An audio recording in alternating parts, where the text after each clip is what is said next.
राधे राधे प्यारे भक्तों, आप लोगों का स्वागत है मेरे प्यारे गोपाला और एस द रेड प्यारा गोपाला में। हम आशा करते हैं आप सब लोग अच्छे होंगे।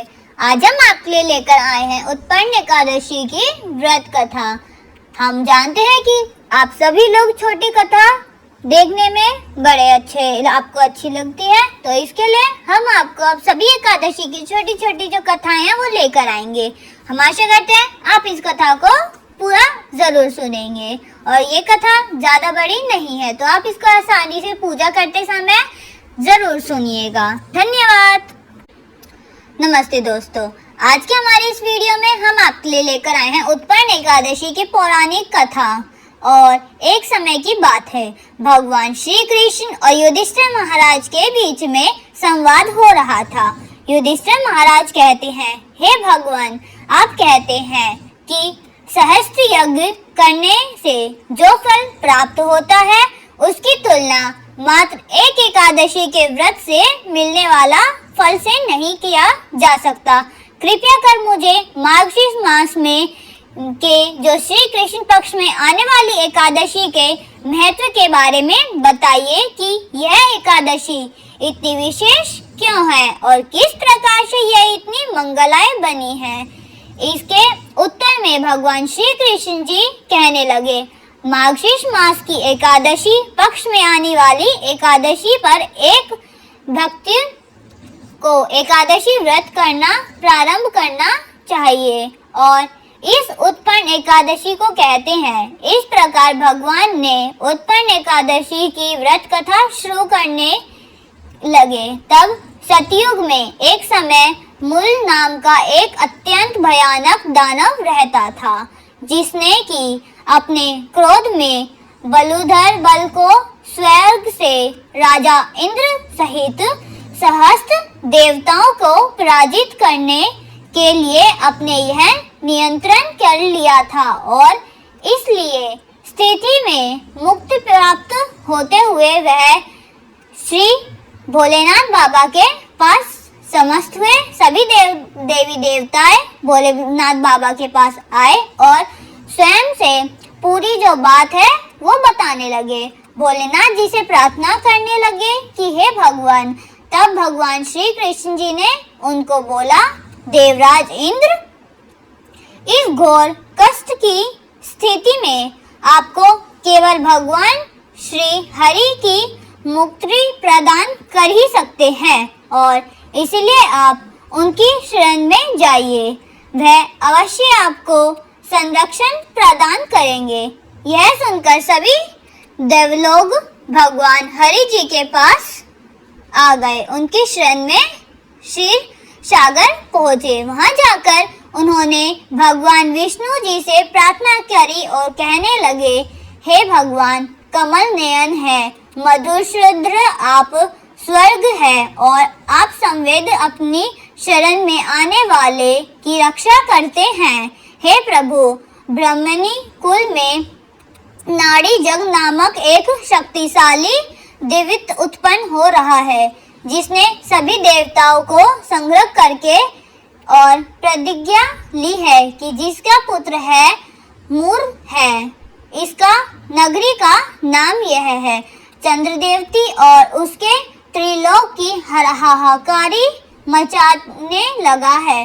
सभी देवताओं को पराजित करके इसने उनकी पराधीन कर लिया है। हे पृथ्वी प्रति आप हमारी रक्षा करें। और यह सुनकर भगवान श्री कृष्ण जी क्रोधित हो गए और उन्होंने सभी देवताओं से कहा कि इस क्षण में चंद्रवती और आक्रमण करे और भगवान स्वयं इस युद्ध में निवृत्त करने लगे। जब मूर देवताओं को सभी देवी देवताओं को अपनी नगर में आते हुए देखता है तो वह अपने सैनिकों के साथ गरजना शुरू कर देता है। आगे बढ़ा। भगवान और मूर्धवत के बीच में भयंकर युद्ध हुआ। मूर्धवत ने अपनी मायावी शक्तियों का प्रयोग किया और भगवान श्री कृष्ण जी की उसने प्रस्तुत कर रहा था।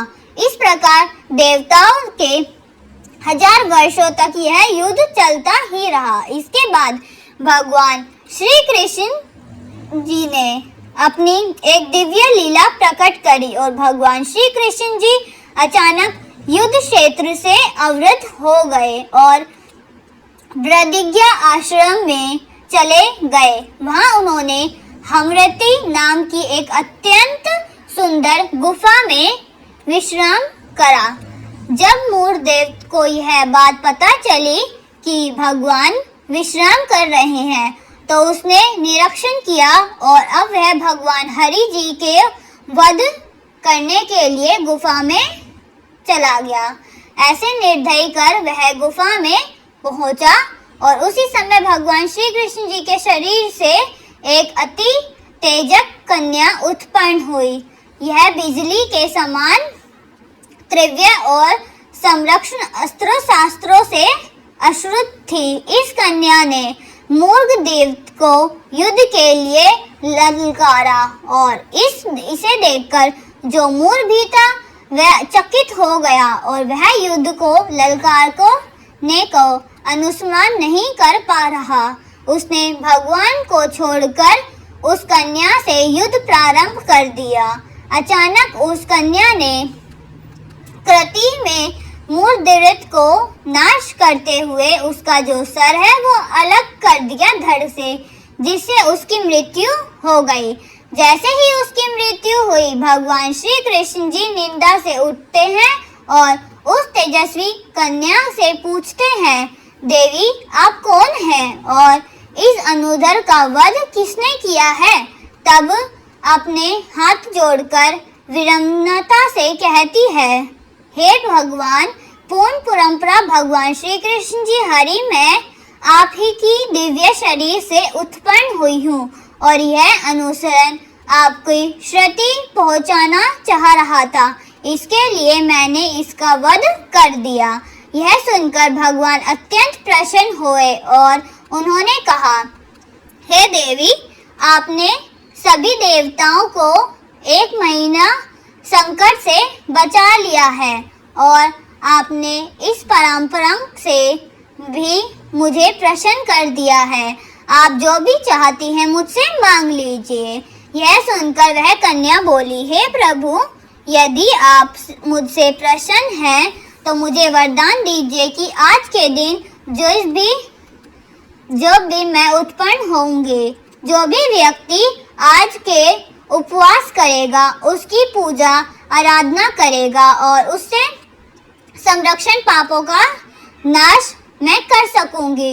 जो भी व्यक्ति आज के दिन संध्या के समय भोजन ग्रहण करेगा या संपूर्ण उपवास का पालन करेगा, आप उस व्यक्ति को समृद्धि सुख मोक्ष का प्रदान करेंगे। यह मेरी इच्छा है।